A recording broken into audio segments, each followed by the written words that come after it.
Bonjour, bonjour, je suis Immaculée pour le compte d'Immaculate Access sur YouTube. C'est votre première fois de me découvrir. N'hésitez pas, faites-vous abonner sur ma chaîne Immaculée Light Access. Il a en sigle ILA en anglais. En le faisant, n'oubliez pas de cliquer sur la sonnette qui est à droite de l'écran pour des notifications. Quoi de neuf, quoi de neuf. Que mon Dieu vous bénisse d'abord, que sa main vous retrouve partout où vous êtes. Recevez donc vos bénédictions. Et voilà, on démarre, on va entamer la partie pour aujourd'hui. Qu'est-ce qui se passe aux États-Unis depuis les élections? Pourquoi on n'a pas encore proclamé le candidat qui doit remplacer Donald Trump? Qu'est-ce qui se passe exactement? Eh bien, comme vous le savez, nul n'est sans ignorer que ça fait déjà 2 jours depuis que le peuple américain a casté le vote. Donc, c'était exactement le 3. Donc, c'était avant-hier. Et voilà, il s'était avéré que les gens ont voté jusqu'à 19 h. Dans certains endroits, c'était jusqu'à 21 h. Donc, 9 p.m., 9 h du soir. Mais avant cela, ça faisait exactement 2 mois, je dirais, ou 1 mois et demi, que le peuple savait qu'il avait le droit de voter par mail. Donc, il y avait le barreau qui venait. D'abord, on t'envoie la lettre, on te propose cela si tu trouves que, bon, parce qu'on a beaucoup de vieillards ici, les gens ont peur parce que donc, ces élections se passent sous une pandémie, donc beaucoup de gens ont jugé mieux ou bien de voter à partir de leur maison et envoyer carrément leur réponse, leur bio, donc le retourner. Et c'est ce qui s'est donc passé pendant les 2 précédents mois. Tout le monde votait, tout le monde qui avait peur de sortir, spécialement les vieillards, comme je le dis, et les gens qui sont handicapés ont voté. Mais on se rend compte que c'était pas seulement ces gens-là, parce qu'on est, comme je suis en train de dire, on est en train de vivre une pandémie, donc beaucoup de gens ont voté par mail. Ceci a daigné à ce que le jour de l'élection, donc avant-hier, qu'il n'y ait pas beaucoup de gens qui étaient vraiment sortis. Mais dans certains coins, j'en ai vu plein. Moi-même, quand je suis allée voter, nous étions à moins de 15. En tout cas, on était à moins de 15. Je dirais que j'étais donc la moins âgée. Les autres, là, c'était des gens qui avaient 70 ans et plus. Voilà, donc on a voté. Et puis, au début, quand la publication a commencé, on a commencé à publier tel état, tel état. Quand on publie là, on ne publie que les gens qui sont allés voter physiquement. Mais pendant qu'on publiait, donc l'élection continuait, le comptage continuait, on considérait exactement, on considérait aussi les ballots qui ont été donc postés par mail. On doit les compter et ajouter sur les voix des gens qui étaient partis physiquement. Pour les gens qui étaient sortis donc physiquement pour voter, on a vu que Trump avait, il avait vraiment, tous les deux en fait, ils allaient de pair, je dirais. Mais apparemment, c'est comme si c'était Trump qui avait plus, dans certains coins, il en bénéficiait. Mais on savait que jusqu'à la fin de la soirée, malgré ça d'ailleurs, Biden était toujours au top. À la fin de la soirée, on a compté, plus on comptait, plus on voyait que apparemment les gens qui ont plus envoyé des mail-in, ce sont des démocrates. Ce qui n'est pas étonnant parce que beaucoup de démocrates, on a reçu des messages, de vidéos disant qu'on allait pendre les gens ces jours-là, on allait faire ceci, cela. Il y a eu des menaces. Alors, beaucoup de gens ont dit, malgré cela, aux États-Unis, on accepte que les we the people, c'est pas la menace d'une personne qui me ferait retirer ou dire que non, je ne vote pas. Non, pas du tout. Il faut absolument que je vote. Donc, les gens à partir de leur maison ont voté. Voilà, maintenant, le problème se pose parce qu'on a vu que Joe Biden commence à avoir de l'avance sur Trump et Trump là maintenant, on dit déjà que non. Et en fait, il avait déjà dit ça le même jour, la nuit. Il s'est autoproclamé président pendant que Joe Biden avait plus d'électeurs que lui. Alors, donc, du coup, il dit que non, si on ne sortait pas, si c'est pas nous, donc cela veut dire que les démocrates ont volé l'élection. Et il appelle même les gouverneurs, les groupes électoraux pour leur demander non, arrêtez, suspendez le comptage des votes parce que je crois qu'il y a quoi que ce soit et tout et tout. On lui a dit non. Par exemple, ici, en Pennsylvanie, notre gouverneur Tom Wolf a fait une vidéo pour lui dire que non, ici le tout a été respecté, les gens continuent à travailler, on est en train de compter, soyez patients. Et c'est lui qui est même meneur en Pennsylvanie, bien que la Pennsylvanie étant l'état de Joe Biden, mais on a beaucoup de républicains ici et beaucoup de gens ont été sortis pour voter pour Trump. C'est pour cela qu'il y a cet écart d'à peu près 2% entre Trump et Biden, mais il y a encore beaucoup de mails que l'on n'a pas encore compté. Et on continue à compter. On a dit qu'ils avaient déjà travaillé sur 40%, donc ils ont encore 60% à compter et on va ajouter tout ça. Et Trump sait que beaucoup de gens qui n'étaient pas sortis voter étaient donc des démocrates, comme je venais de le dire. Alors c'est cette peur-là qui se dit, qui sévit en lui et il se dit que non, je ne veux pas que ce soit une surprise. Comme quand en plus on comptait, on ajoutait, ça faisait augmenter donc la popularité ou les voix de Joe Biden. Il trouve que non, on doit arrêter. Il commence déjà à crier à l'avance, ah non, il y a eu fraude, ceci, cela et tout.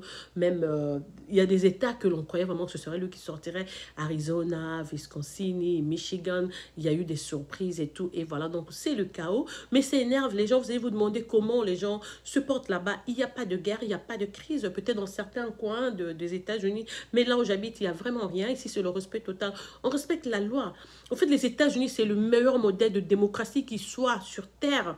Si à cause de lui, une personne, peut-être à cause de son égoïsme, à cause de son ego, il ne veut pas laisser le siège au président qui est en train de venir, où il commence à chercher des troubles. Parce que s'il ne laisse pas, il risque d'aller là où tout le monde ne souhaiterait pas que l'on arrive, qu'on arrive. Donc il faut qu'il considère, il doit accepter qu'il a perdu et laisser l'autre président. On n'a même pas encore fini, mais je sais que Joe Biden a déjà il a déjà plus de voix que l'on exige normalement. Mais on ne doit pas proclamer tant que les 4 États restants n'ont pas encore donné leur voix. Même ici en Pennsylvanie, on continue à compter. Juste en passant, je vais vous dire que Donald Trump est de New York, il est de Brooklyn. Il n'a pas eu des votes là-bas parce qu'à New York, c'est Joe Biden qui a gagné. Il habite au Washington, D.C., District of Columbia, parce qu'il est président. Il habite sur Pennsylvania Avenue à Washington. Il a également perdu à Washington, D.C. Donc, il faut faire attention dans la vie. Je l'ai écrit sur ma page Facebook. Quand vous êtes riche un jour dans la vie, n'oubliez pas les gens qui ont été avec vous dans le même quartier, qui ont œuvré avec vous, qui vous ont assisté, qui ont joué au sable avec vous, qui ont joué donc au football, qui ont partagé certaines mémoires, certains souvenirs. N'oubliez pas, même d'une façon nostalgique et tout, de penser à ces gens-là. Voilà que ça fait quand même une humiliation que ton pays, ton quartier, Brooklyn à New York, d'où tu es originaire, même New York, même tout l'État de New York, là, que ce soit l'adversaire qui puisse remporter. Et même là où tu y es résident maintenant, là où tu habites à Washington, même là, on ne t'a même pas voté. Et maintenant, tu veux faire le combat sur Pennsylvania. Or, Pennsylvania, c'est l'État de Joe Biden. Vous voyez un peu, il compte sur les républicains qu'il y a ici. Il y a aussi beaucoup de démocrates ici. Et à part ça aussi, il faut parler de sa réputation aussi. La fois passée, il était juste sorti parce que la candidate adversaire, c'était comment une femme, c'était Hillary. Si c'était pas Hillary, si c'était par exemple lui contre Mitt Romney ou bien autre, il n'allait pas passer. Mais bon, voilà, et aux États-Unis, la loi est au-dessus de tout. Il y a des responsabilités qui n'incombent qu'aux gouverneurs. Il y a des décisions que les gouverneurs prennent, que ce soit à la Cour suprême ou quoi que ce soit. S'il allait à la Cour suprême, là déjà ils sont en train de travailler, ils prennent tout en considération parce qu'il a passé toute la matinée d'aujourd'hui avec ses avocats à la Maison Blanche. Ils vont travailler là-dessus, ils vont voir si ça vaut vraiment la peine de continuer d'y aller parce que toutes les preuves sont là. J'ai vu sur une chaîne, disons que qui avait, je sais pas, 3000, non, like, il y a eu, pour exemple, parce que je n'ai pas vraiment regardé le nombre exact, mais ils ont dit il y a eu 3123 personnes qui ont été enregistrées pour voter, mais après comptage, donc ils sont allés au-dessus. C'est comme s'il y avait à peu près 150, ça peut être 1500 plus.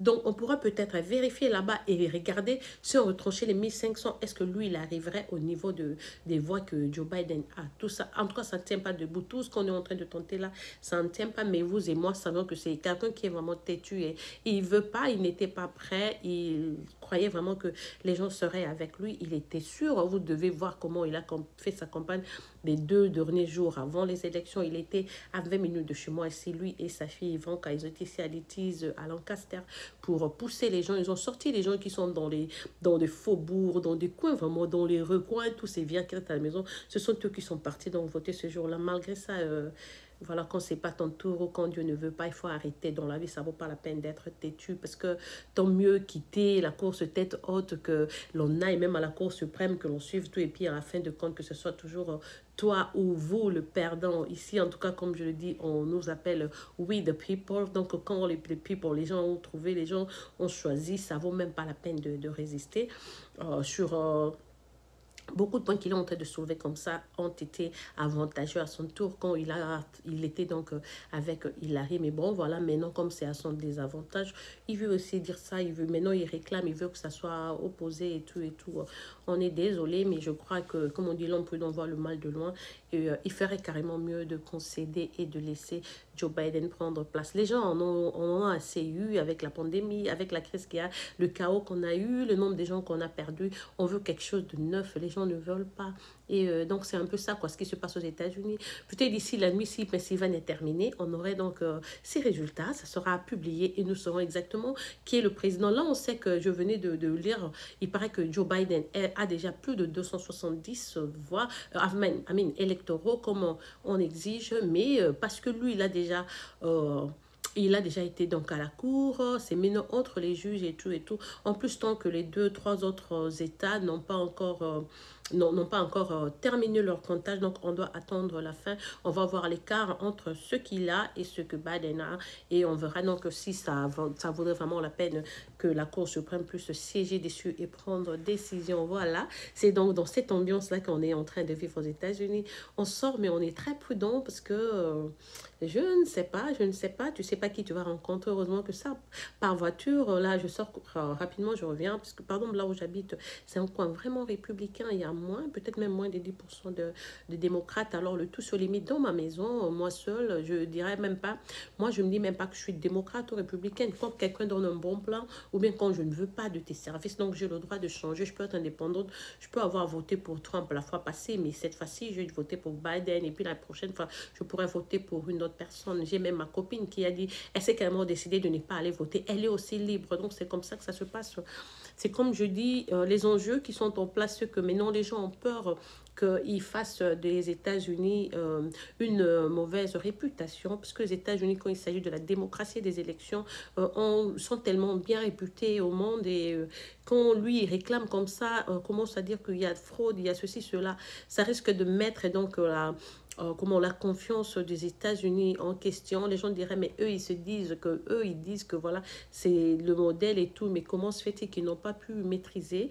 Tous ces gouverneurs et même conseillers qui sont en train d'intervenir ont dit non, non, non, on n'a pas encore vu de tricherie ou quoi que ce soit, parce que là où on compte, il y a les démocrates et les républicains qui sont là, tout le monde est témoin. Et si à Magou, ça passerait par où? S'il y a des papiers qui sont arrivés après et tout ça entrerait par où?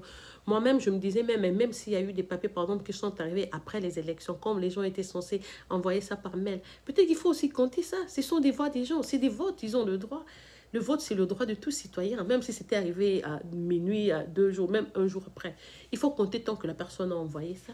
Mais bon, on est au point où non, il ne faut pas compter. Là où on a fermé à 9h, à 9h. Là où on a fermé à 7h, c'est à 7h. Il ne faut plus prendre quoi que ce soit après. Alors nous, en Pennsylvanie, gouverneur Wolf a exigé aux gens qui sont dans ces centres-là, ils sont installés tous en Philadelphie, dans le Convention Center à Pennsylvanie. Donc, c'est là qu'ils sont en train de travailler. Et le gouverneur a appelé ce matin, très tôt le matin, pour leur dire, si vous trouvez qu'il y a un mail qui est arrivé après, parce qu'ici on avait fermé à 19h, donc à 7h du soir, il trouve qu'il leur a dit non, mettez ça de côté, ne jetez pas ou quoi que ce soit, mettez tout ça de côté, parce que peut-être on aura à se défendre donc à la Cour suprême, et on doit avoir ses preuves, ça doit avoir donc le cachet de la poste, l'heure à laquelle vous avez reçu, c'est là et tout, on aura donc besoin de preuves, et donc en fin de compte, on verra qui sera le futur président des États-Unis. C'est donc dans cette ambiance-là, on joue un peu sur Facebook, on critique, parce que ici, au fait, nous, on a le droit de critiquer nos présidents, de dire quoi que ce soit. On les aime tous, comme je dis aujourd'hui, même si c'est Trump qui avait remporté, on a eu le supporter ici, le pouvoir, c'est vraiment we the people, c'est entre les mains des citoyens. C'est pas à cause de quelqu'un qui a son standard élevé ou quoi que ce soit. Non, ici, c'est le peuple qui parle. Quand la population ne veut plus de toi, tu ne seras pas là, parce qu'ils vont casser leur vote et ils vont donc choisir. Voilà pour la petite vidéo d'aujourd'hui. C'était Immaculée, votre soeur qui vous aime, vos chouchoutes et vous apprivoise à outrance. On va revenir demain avec une autre vidéo sûrement, et on est toujours dans cette ambiance politique, comme j'aime le dire. La politique, moi, ça m'excite, que ce soit africaine. Je voulais même parler de la réussite de Ouattara. Là, je crois que je ferai une vidéo après que je termine d'abord, parce que l'ambiance maintenant c'est du côté des États-Unis et tout et tout. Donc je termine d'abord quand nous saurons qui est le président et tout et tout. On reviendra donc sur Abidjan chez les Chinois. Vous savez que je vous aime beaucoup. On va revenir sur votre pays pour parler aussi du succès de Ouattara à ces élections, ce qu'il y a eu, qu'est-ce qui s'est passé, parce que quand même on va les gens et tout, on a vu des vidéos et du coup c'est lui, en plus la marge a été carrément ridicule, c'est des choses que l'on doit éviter en Afrique, comme j'aime le dire, des choses pareilles nous laissent nus, quand ça nous fait honte, on est nus devant les gens, devant les blancs. Pourquoi aujourd'hui les États-Unis, les Américains sont fâchés? Parce que on essaie de préserver la réputation des États-Unis, donc même si on t'a corrompu, même si les Français ont exigé ceci, cela, pour cette petite confidence, donc la fierté, la dignité d'être africain ou africaine, deux fois il faut refuser certaines propositions qui va exposer carrément la manière de travailler de tout un peuple, de toute une population. Nous, en tant qu'Africains, Africaines, on ne nous traite pas bien par ces gens. Ils trouvent que nous n'avons pas assez de niveau, nous ne sommes pas assez intelligents naturellement. Alors que ce soit un frère africain qui déçoit le reste de l'Afrique et tout, on cherche un modèle. Où est le modèle en Afrique? Où est le modèle? Où sont aujourd'hui qui est le Kwame Nkrumah, qui est le Lumumba, qui est Thomas Sankara? On cherche des gens pareils. Et tant qu'il n'y en a pas, on passe toujours au ridicule. Pour eux, là, ils conforment carrément les stéréotypes de dire que non, voilà, le IQ, le niveau, le coefficient intellectuel des Africains est à un niveau très vil et tout et tout. Il faut donc faire attention. Je suis déçue, mais bon, le tout, ça ne prend pas non plus. Si je disais même que Trump parte, que Biden vienne et tout. Pour moi, en fait, je trouvais que tous les deux sont très vieux. Je me demande, dans un État comme les États-Unis, on a 380 millions d'habitants. Pourquoi on devait nous présenter deux candidats qui sont vraiment très vieux comme ça fait un peu, je sais pas, parce que aussi nous-mêmes, peut-être nos choix, quand on vote et tout, on se retrouve avec les deux vieillards à la fin, on n'a pas de choix. Donc, c'est un peu ça, mais ça ne prend que 4 ans, en fait, ça ne prend que 4 ans, ça prendra 4 ans, et puis tu vas finir, tu vas quitter la Maison Blanche, quelqu'un d'autre viendra. S'il travaille bien, il y aura donc le deuxième mandat. Dommage pour Trump, parce que d'abord, c'est pas quelqu'un qui avait de l'expérience à la politique. Tu peux bien faire, tu peux investir, tu peux vraiment investir dans l'immobilier, tu deviens milliardaire avec tout ce qu'il a, mais la politique, carrément, c'est pas son fort. Donc, on a vu ça et les gens ont dit non, non, non, c'est pour cela. Donc, on est en train d'attendre la dernière décision. Voilà, c'était votre soeur Immaculée qui vous aime, vos chouchoutes et vous apprivoise à outrance. On va revenir dans demain ou aujourd'hui soir avec une autre vidéo. Passez une excellente soirée chez vous. Bisous, je vous aime beaucoup et à plus.